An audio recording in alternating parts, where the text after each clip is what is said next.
our last presenter for the day, definitely not least, that's Terry Sweeney. So, hi Terry. And one more, I'm going to Cool. share back again. All right. So you should be able to see my video and hear me.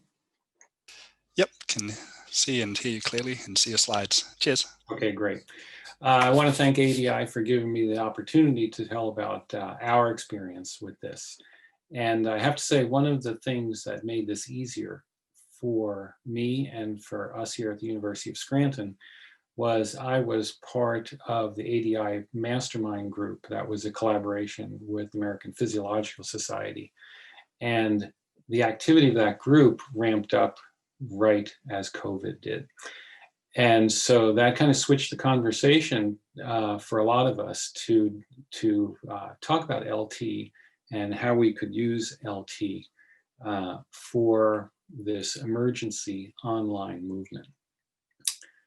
And so I do want to talk about the different modalities that we used with LT to enhance our online laboratory experience. So the modalities that we incorporated included LT itself, Zoom, our learning management system, and for us that is Desired to Learn, QuickTime for making asynchronous pre-laboratory lectures, as well as email and Dropbox for laboratory report exchange. And in fact, our laboratory reports comprise more than 50% of the student's grade. And so we were able to retain that. So as we thought about this, we felt that both asynchronous and synchronous learning were going to be the best approaches to the learning experience. So I want to go through each of them separately. For asynchronous learning, first of all, we used LT pre-lab lessons that were linked to the lab lessons. I'm going to talk about that more in a second. We also used pre-recorded voiceover lectures that were brief, and as Tony had suggested, were just providing some of the essential background information that would allow us to essentially flip the classroom in the laboratory experience. We supplemented the pre-lab lessons with Understand Your Physiology this past fall. That wasn't available last spring when COVID happened, but we are now only 3 weeks away from ending our fall semester. And so we're now incorporating some of the Understand Your Physiology to supplement some of the information in the pre-lab lessons. We also occasionally did pre-lab quizzes in our learning management system to take advantage of some of the additional flexibility that the LMS provided. And then also asynchronously was our laboratory report development. We did have our students working in groups. We are a relatively small school. We have about 3,000 undergraduates. Our laboratory course sections are 16 students, and so we separate our groups into 2 to 4 students per group. Reports are either done in groups, especially early in the semester, and then singly later on in the semester. And we incorporate multiple draft development with instructor feedback from the drafts. And then the final asynchronous aspect was actually giving students access to the recordings of our synchronous sessions so that they could subsequently review those on their own time. So just to come back to the linkage of LT, pre-lab, and lab lessons, you can see here one of the laboratories that we used was the Frog Heart Lab, and you can see the padlock on the Frog Heart Lab lesson. Essentially, by linking these labs, LT requires that the student conduct and commit to the pre-lab lesson before they have access to the lab lesson. We made this very clear to students, and so the end result was that this gave our students much better preparation for coming to the lab than anything that we could have provided before, which typically was something like a 5-minute quiz when they walked into the lab to figure out had they read the laboratory manual. So we'll certainly be incorporating this even well after COVID is over. This is just a sample of a voiceover that can be used for an asynchronous lecture. In a screen recording made via QuickTime, I can do much more than just use a voiceover of a PowerPoint display. I can show anything that's on my desktop. For example, I can start with these learning objectives for our skeletal muscle lab. I can then switch to a figure that I might like to go over and describe that.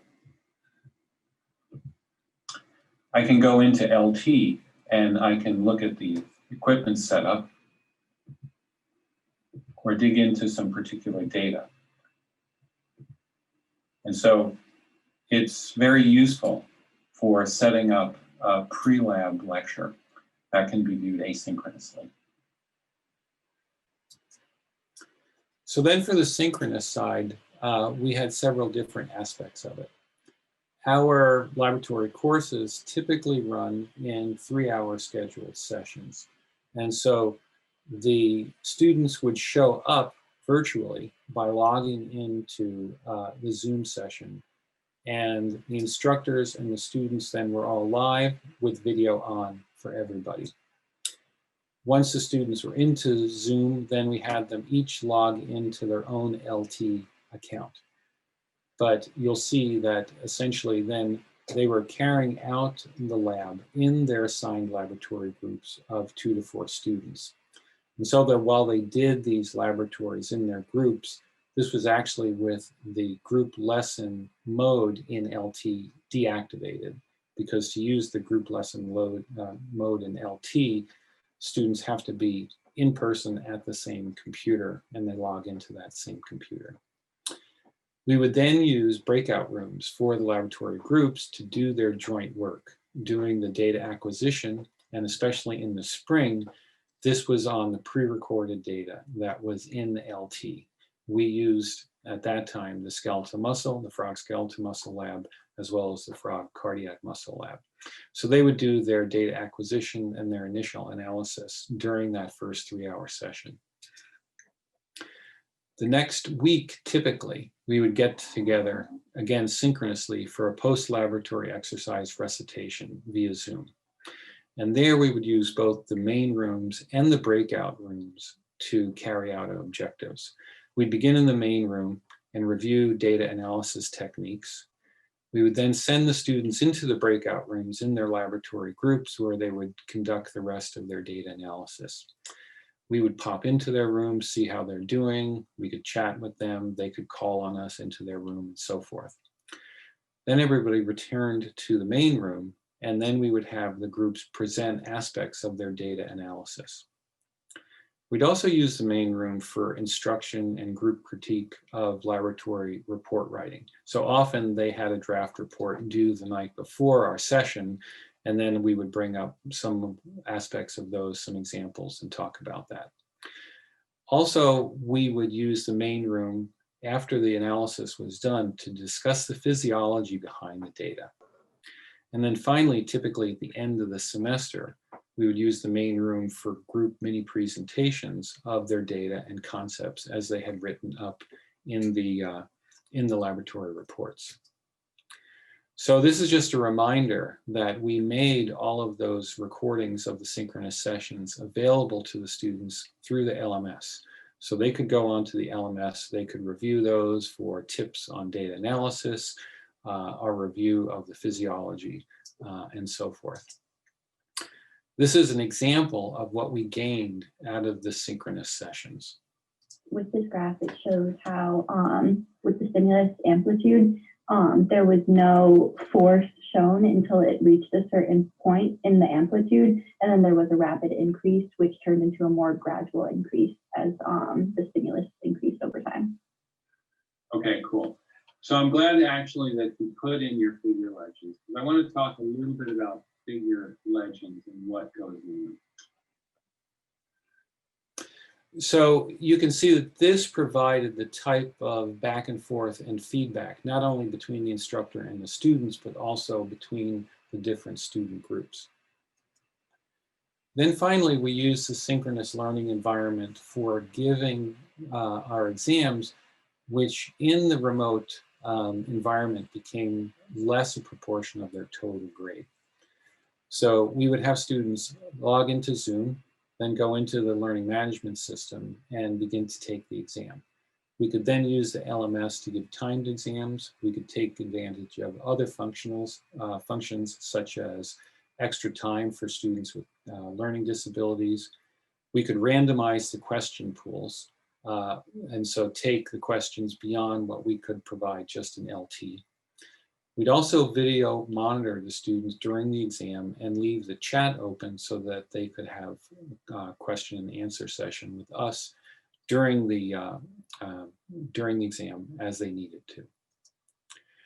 And then I just want to add one more point, and that is when we moved to the fall, of course, we were still in a COVID environment. And so we started to add an in-person component to the laboratory. One of these was before we did, for example, the skeletal muscle and the cardiac muscle labs, we brought the students into the lab in a low density format where we'd have about 5 of the 15 students in the lab. And they would then use lab chart and attach transducers such as a plethysmograph, force transducer. So they get a practical experience of how someone actually uses these transducers and equipment to acquire laboratory data, so that when they then use the pre-recorded data in the skeletal and cardiac muscle labs, they had a better appreciation for where it came from. We also did a mixed lab where we did the renal water balance lab from LT, where we had students come in, pick up the solutions that they would drink, they picked up test strips, then they all went back to their dormitory rooms, and in a Zoom session, we synchronously ran this renal lab. So that's how we came to beat the challenges of this. There's advantages and disadvantages, but I think between LT and these other modalities, we achieved a lot of our learning objectives.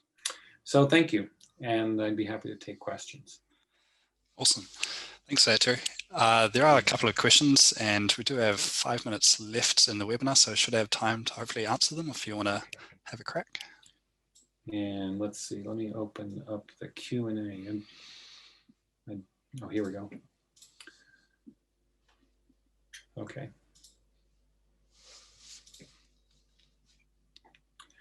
So one is the software for the lab experiments from AD Instruments. Let's see. Yes, I'll certainly follow up and email you about that. So this type of students that we were teaching. So this was a 200 level class, and it's taken by anywhere from sophomores, that is second year, to 4th year students. They've at least had a general biology course. They might have had an anatomy and physiology course.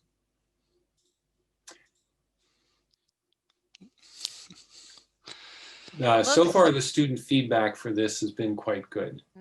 We plan to do yet another anonymous survey of the students to get some more feedback.